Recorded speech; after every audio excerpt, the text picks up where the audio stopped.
Hello, my dear friends. Hope you guys are doing well. Welcome back to my channel. Friends, Australia एक बहुत ही महंगा देश है। यहाँ की शॉपिंग स्टाइल, यहाँ का प्राइस सिस्टम या फिर यहाँ की प्राइस पॉलिसी हमारे इंडिया से एकदम अलग है। वो यहाँ आकर के ही धीरे धीरे समझ में आता है कि कहाँ से शॉपिंग करनी चाहिए, कहाँ सस्ता है और कहाँ से शॉपिंग करना एक बेवकूफ़ी है। जब मैं यहाँ पर आई तो मुझसे भी कुछ ऐसी फाइनेंशियल मिस्टेक्स हो गई जिसके लिए मैं आज तक रिग्रेट करती हूँ। तो इसलिए अगर आप ऑस्ट्रेलिया मूव करने की सोच रहे हैं या यहाँ अभी अभी आए हैं तो ये मेरी 5 फाइनेंशियल मिस्टेक ज़रूर सुनिए ताकि आपके पैसे बर्बाद ना हो और आप इन फाइनेंशियल मिस्टेक से सीख सकें।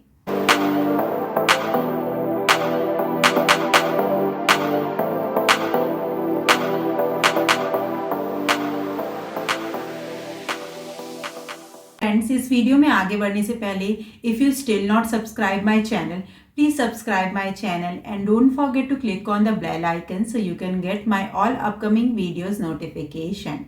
So friends, let's move to that 5 financial mistakes which I did but you have to learn from it.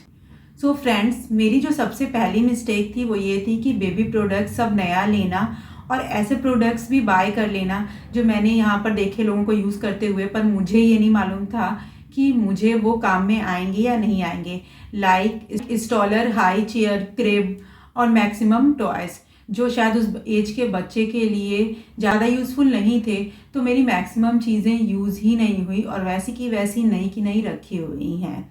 So friends, आप यहाँ की फैंसी चीज़ों में नहीं आइए और जो आपके लिए यूज़फुल हो वही खरीदिए। और अगर आपको सही लगता है तो यहाँ पर बहुत ही अच्छे मार्केट्स हैं जो मुझे बाद में अपने फ्रेंड्स वगैरह से पता चले, जिससे आप एकदम न्यू जैसा दिखने वाला सेकेंड हैंड भी आइटम ले सकते हैं। जैसे कि मेरा ही जो यूज़ ही नहीं हुआ सेकेंड हैंड रखा हुआ है, अगर मैं चाहूँ तो उसे उस मार्केट में जाकर के सेल कर सकती हूँ। ऐसे ही बहुत से लोग होते हैं जो सेल करते हैं एकदम न्यू जैसे दिखने वाले बहुत ही कम यूज्ड प्रोडक्ट्स को। जैसे कि मैं अगर एग्जांपल दूं तो फेसबुक मार्केट प्लेस पे आपको बहुत ही लेस यूज्ड और लगभग न्यू बेबी प्रोडक्ट्स मिल जाते हैं। बहुत न्यूबॉर्न एज में वैसे भी बहुत सी चीज़ें बहुत जल्दी छोटी हो जाती हैं, तो बच्चे जो हैं वो फ्रेंकली बहुत ज़्यादा यूज़ नहीं कर पाते हैं किसी चीज़ों को।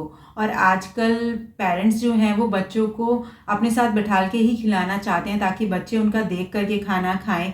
डॉक्टर्स भी यही प्रेस्क्राइब करते हैं, तो इसलिए हाई चेयर भी बहुत कम यूज़ हो पाती है। और हम इंडियंस के बच्चे तो हमारे साथ ही सोते हैं, तो क्रिब वगैरह का यूज़ भी बहुत कम हो पाता है। इसलिए आप अपने दिमाग में ये बात रख करके कि आपको किस चीज़ की सबसे ज़्यादा ज़रूरत है वही उस टाइम पर परचेज करिए ताकि आपके पैसे बर्बाद ना हो। So friends, now move to the second mistake which I did, that is furniture वगैरह जो है बहुत जल्दबाजी में मैंने ले लिया यहाँ आकर के।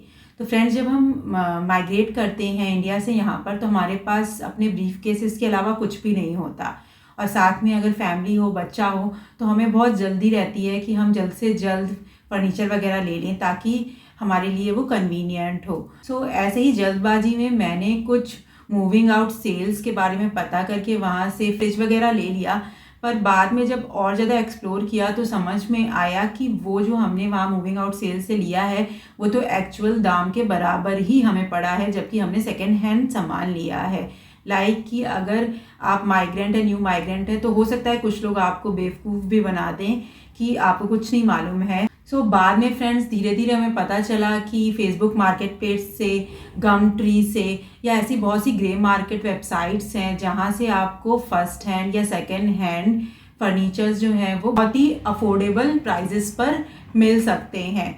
तो हमने एक्साइटमेंट में और जल्दबाजी में कुछ गलती की फर्नीचर लेने में। बाद में हमने धीरे धीरे सीखा और उसी हिसाब से बाकी चीज़ें परचेज की। Friends, now move to the third mistake, that is essentials बिना किसी रिसर्च के खरीद लेना। जब हम एसेंशियल उस टाइम पर ले रहे थे फ्रेंड्स, तो जो भी जिसने भी सजेशंस दिया उसी हिसाब से हमने वहाँ से परचेजेस कर ली। मैट्रेस की, बेड फ्रेम की, बॉक्सेस की ग्रोसरी रखने के लिए या दूसरे एसेंशियल नीड्स की। बट फ्रेंड्स, बाद में हमें पता चला कि के मार्ट में, बिग डब्ल्यू में और डॉलर स्टोर्स में या और भी सस्ते सस्ते इंडियन स्टोर्स में हमें ये सारी चीज़ें जो हैं बहुत ही लेस प्राइस में लाइक हाफ प्राइस में मिल सकती हैं। सो फिर जैसे जैसे हमें पता चला उस हिसाब से हमने बाकी के अपने नेसेसिटीज़ वाले आइटम्स वहाँ से परचेज़ किए और अपने काफ़ी पैसे बचाए। तो इस चीज़ से आप भी सीख ले सकते हैं फ्रेंड्स, और स्टार्टिंग से ही अपने पैसे बचा सकते हैं। So friends, now let's move to the fourth mistake, वो है ग्रोसरी के प्राइस ट्रैप में फंसना। सो फ्रेंड्स, स्टार्टिंग में जो कुछ भी हमें कोल्स में या बिग डब्ल्यू में, जो कि आसपास के यहाँ के सुपर मार्ट्स हैं, वहाँ पे जो भी दिखा इंडियन स्टोर में या उनकी खुद की पेंट्री में, वो हमने तुरंत उठा लिया। सो फ्रेंड्स, बाद में हमें पता चला कि ये डिपार्टमेंटल स्टोर अपने भी ब्रांड की सेम प्रोडक्ट्स रखते हैं, और अगर हम वो प्रोडक्ट्स बाय करते हैं तो वो हमें हाफ प्राइस पर अवेलेबल होते हैं। और अगर हमें कोई इंडियन ग्रोसरी खरीदनी है तो वो हम इंडियन ग्रोसरी स्टोर से ही बाय कर सकते हैं। यहाँ पर वो ग्रोसरी जो है वो बहुत ज़्यादा दामों पर मिलती ही हैं। और सबसे बड़ी बात फ्रेंड्स, कि कभी कभी आपको लगता है कि कोई चीज़ बहुत सस्ती है क्योंकि वो डॉलर में कम प्राइस पर दिख रही है, बट अगर आप उसे परचेज़ कर लेते हैं तो वो बहुत ही महंगी होती है, क्योंकि पर केजी के हिसाब से वो ज़्यादा प्राइस पर होती है। सो अब हम जो परचेजिंग करते हैं वो पर केजी का प्राइस टैग देख करके ही परचेज़ करते हैं, और कई डॉलर अपने सेव भी कर लेते हैं। So friends, now talk about the fifth mistake and the last mistake friends, वो है सब्सक्रिप्शन की साइलेंट लूट।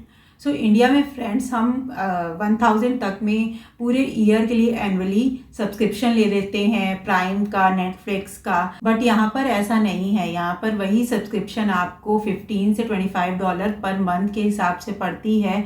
और सबसे ट्रिकी बात ये है कि अगर आपको कोई भी सब्सक्रिप्शन लेना है या कोई भी ऑनलाइन परचेज़ करनी है तो आपको सबसे पहले अपना डेबिट और क्रेडिट कार्ड की डिटेल्स उन्हें सबमिट करनी होती है, तभी आप आगे का प्रोसेस कर सकते हो। यहाँ तक कि प्ले स्टोर में भी आपको प्ले स्टोर यूज़ करने से पहले कार्ड ऐड करना ज़रूरी होता है, अगर आपने उसे ये शो कर दिया कि आप ऑस्ट्रेलिया का प्ले स्टोर यूज़ कर रहे हैं। सो बहुत सी ऐप्स ऐसी होती हैं जो देखने में पहले पहले तो फ्री लगती हैं, पर जब आप उसे डाउनलोड करते हो तो वो साइलेंटली आपसे चार्जेस ले लेती हैं, और हर महीने उसके चार्जेस आपके कार्ड से कटते रहते हैं और आपको पता भी नहीं चलता है। हमसे भी स्टार्टिंग में यही मिस्टेक हो गई थी, हमने कार्ड ऐड कर दिया था और बाद में हमें याद भी नहीं रहा और पैसे कटते चले गए, और हमने कोई भी सब्सक्रिप्शन यूज़ ही नहीं किया, क्योंकि हमारे यहाँ बेबी था तो वो उसी के लिए पूरे टाइम जब भी टीवी चलता था उसी के लिए चलता था।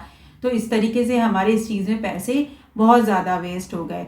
तो हमने लेसन क्या सीखा कि जब भी सब्सक्रिप्शन लो, कार्ड सोच समझ के ऐड करो, और अगर कार्ड ऐड किया है तो उसमें ऑटो रिन्यूअल ऑफ कर दो, और अगर ऑटो रिन्यूअल ऑफ करने का ऑप्शन नहीं है तो अपना रिमाइंडर लगा लो कि तुम्हें उसे बंद करना है, और अगर यूज़ ना हो तो सेम डे कैंसिल कर दो। ऑस्ट्रेलिया में सब्सक्रिप्शन लेना तो बहुत ही ज़्यादा इजी है, पर अगर आप भूल गए सब्सक्रिप्शन कैंसिल करना तो वो बहुत ही साइलेंटली हर मंथ आपकी जेब से पैसा काटता रहेगा। तो फ्रेंड्स, ये थी मेरी 5 सबसे बड़ी फाइनेंशियल मिस्टेक जो लगभग हर माइग्रेंट जो है वो इंडिया से यहाँ मूव करते टाइम स्टार्टिंग में करता ही है। इसलिए हो सकता है आपसे भी ये सेम मिस्टेक्स हो जाएं, पर मैं चाहती हूँ कि आप मेरी गलतियों से सीखें और आप वो मिस्टेक्स ना करें, ताकि आपके कई डॉलर बच सके। और अगर आपसे भी ऑस्ट्रेलिया आके ऐसी कोई गलती हुई है तो कमेंट सेक्शन में लिख के ज़रूर बताइएगा, ताकि आगे के लोग उसे सीख सके। वैसे मैंने ऑस्ट्रेलिया में स्मार्ट शॉपिंग और सेविंग टिप्स पर वीडियोस बनाए हुए हैं, उनके लिंक नीचे डिस्क्रिप्शन में दिए हुए हैं, ज़रूर जा कर के चेकआउट करिएगा। लाइक और सब्सक्राइब करना मत भूलिएगा, क्योंकि मैं आपके पैसे बचाने वाली और ऑनेस्ट बातें ऐसे ही लेकर के आती रहूँगी। मिलते हैं नेक्स्ट वीडियो में एक और दिल से निकली हुई ऑस्ट्रेलियन रियलिटी के साथ। तब तक के लिए bye bye, thank you so much, see you in my next video.